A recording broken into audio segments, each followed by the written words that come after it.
আসসালামু আলাইকুম এভরিওয়ান, কেমন আছো তোমরা সবাই? আশা করি খুব ভালো আছো। আলহামদুলিল্লাহ আমরা খুব ভালো আছি।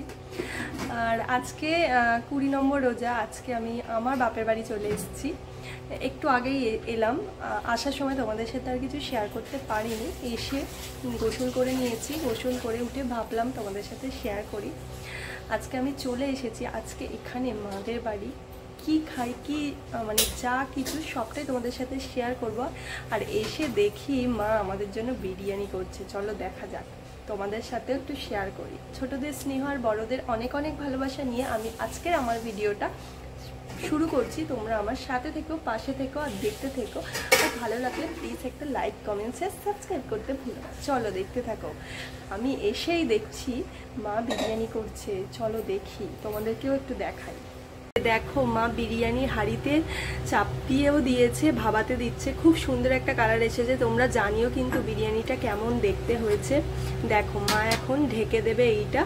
এখন এর ভাবটা ওড়ানোর জন্য মা ওভেনে বসিয়েও দিয়েছে। চলো বাকিটা কি করি না করি সবটাই শেয়ার করবো তোমাদের সাথে। ফাইনালি চলে এলাম আবার বিকালবেলায়। আমি ঘুমিয়ে গেছিলাম, যেহেতু রোজা করছিলাম তাই মা বলল একটু ঘুমাতে, তো আমি ঘুমিয়ে গেছিলাম। তারপর মা ডেকে দিল, বলল যে তুই জুস আর লাস্সিটা করে নে। আমি ফাইনালি চলেও এসেছি। ছোট ছোট কিছু কেটে রাখা তরমুজ নিয়ে নিয়েছি। আর এখানে দেখো সামান্য পরিমাণে একটু জল দিয়ে দিলাম। দেখতেই পেলে সামান্য পরিমাণে একটু জল দিয়ে দিয়েছিলাম। আর সামান্য কিছু একটু পরিমাণ মতো চিনি দিয়ে দিলাম।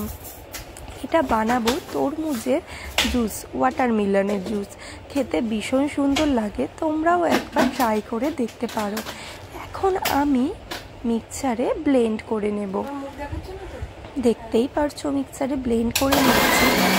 আর তোমরাও বাড়িতে একবার ট্রাই করে দেখতে পারো। গরমের সময় একটু যদি বাড়িতে বানিয়ে খুবই ভালো লাগে বাইরে ভিজে খেতে। আমি হোক তোমাদের ওটা খুব ভালো লাগবে, একবার জাস্ট ট্রাই করে দেখবে। আর এখন এখানে দেখো তরমুজটা ব্লেন্ড হয়ে গেছে। একটা ছাঁকনি নিয়ে আমি এখানে ছেঁকে নিচ্ছিলাম। ভালো করে তোমরাও ছাঁকনি দিয়ে ছেঁকে নেবে। ছেঁকে নিলে কি হয়, রসটা পুরো পাওয়া যায়, নাহলে গাঢ় গাঢ় টাইপের হয়ে যায়, ওটা খেতে একদমই ভালো লাগে না। দেখো এখানে আমি ছেঁকে নিচ্ছিলাম। আর ছেঁকে নিলে কি হয়, রস মানে খাঁটি রসটা পাওয়া যায়। আর উপর দিয়ে সামান্য পরিমাণ আমি জিরে মরিচ ছড়িয়ে নিয়েছিলাম। যেহেতু আমার হাজব্যান্ড জিরে মরিচ ছড়িয়ে দিলে বেশি খেতে পছন্দ করে, ওই জন্য আমি জিরে মরিচটা ছড়িয়ে দিলাম। তোমরা জিরে মরিচের বদলে বিট নুনও ছড়াতে পারো। আর এখানে দেখো 1 গ্লাস আমি দই নিয়ে নিয়েছি। লাস্সি বানাবো বলে টক দই, 1 গ্লাস টক দই নিয়েছি। আর এখন এখানে আমি ঠান্ডা 1 গ্লাস জল নেব, পরিমাণটা যাতে ঠিক থাকে। দেখো এখানে আমি 1 গ্লাস দইয়ে 1 গ্লাস জল দিলাম, দেখতেই পেলে। আর যেহেতু আমি টক দইয়ের লাস্সি বানাবো তাই পরিমাণ মতো একটু চিনি দিয়ে দিলাম। তোমরা যদি মিষ্টি দইয়ের লাস্সি বানাও তাহলে চিনির পরিমাণটা লাগবে না। আর আমি এখানে টক দই নিয়েছি বলে পরিমাণ মতো চিনি দিয়ে দিলাম। লাস্সিটা বানাবো বলে সামান্য পরিমাণ লবণও একটুখানি দিয়ে দিয়েছিলাম। এটা আমি আমার স্বাদের জন্য লবণটা দিয়েছি, কেউ কেউ স্কিপ করতে পারো, কোনো প্রবলেম নেই। এখন এইটাকে আমি এখন ব্লেন্ড করে নেব। দেখো এখানে আমি এখন মিক্সারে ব্লেন্ড করে নিচ্ছি। তোমরাও এই লাস্সিটা বাড়িতে বানিয়ে গরমে আত্মীয় স্বজনকে দিতে পারো। বাড়িতে গেস্ট আসলেও তোমরা এই লাস্সিটা বানিয়ে দিতে পারো। ব্লেন্ড করা হয়েও গেছে। ফাইনালি আমার লাস্সিটা তৈরিও হয়ে গেছে। আর এখানে আমি ছোট ছোট কাচের গ্লাসে ঢেলেও নিচ্ছিলাম। আর উপর দিয়ে দেখো সামান্য পরিমাণ জিরে মরিচ ছড়িয়ে দিলাম।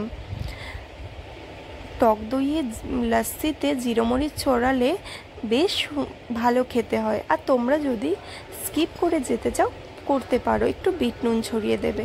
দেখো ফাইনালি আমার লাস্সি তৈরি হয়ে গেছে, জুসও তৈরি হয়ে গেছে। আর আমি এখানে ডেকোরেশনের জন্য বেশ ছোট ছোট করে কাটা লেবুর টুকরো উপরে দিয়ে দিয়েছি একটু ডেকোরেশন করবার জন্য। আর এখানে দেখো আমার মা ডাল, এটা হচ্ছে ছোলার ডাল, ছোলার ডালের সালাড, ফাইনালি জামাইয়ের জন্য ছোলার ডালের সালাড করছে। আর এখানে ইফতারকে দিয়েও দিয়েছে দেখো প্লেটে। আর তোমাদের সাথে তেলে ভাজাগুলো আমি আর শেয়ার করিনি, মা মটরের ঘুগনিও করেছিল, সেগুলো আর না শেয়ার করা হয়নি, ভুলে গেছিলাম। এখন দেখছি যে ক্লিপগুলো নেই।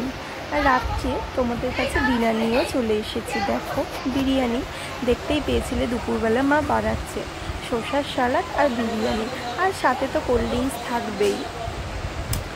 দেখো মিষ্টি আর কোল্ড ড্রিঙ্কসটা তো থাকবেই। কেমন হয়েছে জানিও।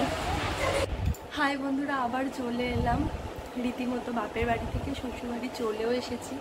আর অনেকটা রাত হয়ে গেছে, ভাবলাম আমি ভিডিওটা তো এন্ড করিনি, তো বাড়িতে এসেই এন্ড করা যাক। ওখান থেকে তো দেখলেই রাত্রের ডিনারটা আমরা কমপ্লিট করেই এসেছিলাম, আর তোমাদের সাথে শেয়ারও করলাম। বিরিয়ানিটা জাস্ট অসাম হয়েছিল খেতে, আমার তো বেশ ভালো লাগে মায়ের হাতে বিরিয়ানি খেতে।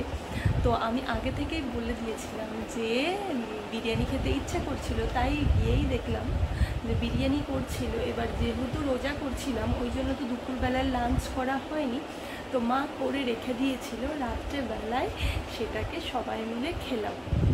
বেশ ভালো গেল দিনটা।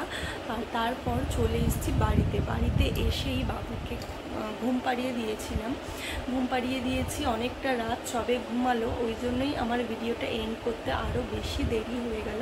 তো ওকে ঘুম পাড়িয়ে দিয়েছি, আর ভাবলাম যে এখন ভিডিওটা তোমাদের সাথে এন্ড করা যাক। তো আগে তো ওখানে আর এন্ড করা হয়নি, তাই বাড়ি এসে এন্ড করছি।